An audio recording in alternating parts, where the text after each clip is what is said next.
Hi, this is Ted Matthews, and today I think I'd like to talk a little bit about chores and our children doing them on the farm.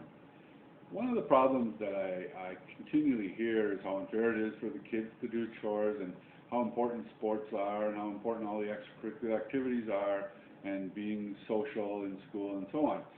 And although I agree with that to a certain extent, I also think that it's important that if our kids don't want to get to know their parents, then they shouldn't do chores. If they don't want to understand work ethic, then they shouldn't do chores. But if they want to get to know their parents, and if they want a strong work ethic, then I think one of the best ways to do that on a farm is to do chores.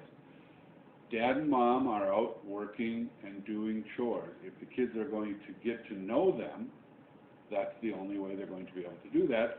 And the proof of that is pretty simple. You know, think back to when you were kids and you were growing up on the farm. How did you relate to your mom and your dad? Through work. Secondly, the work ethic thing. Kids learn work ethic by working. And we can't expect our kids to take over the farm and put in the time and energy that it requires to farm if they don't have a good work ethic. And if you don't have them learning that work ethic at a very young age, they're not going to do it. This isn't a child labor issue. This is a passing on the farm, having a strong work ethic, and continuing to farm in this generation and the next.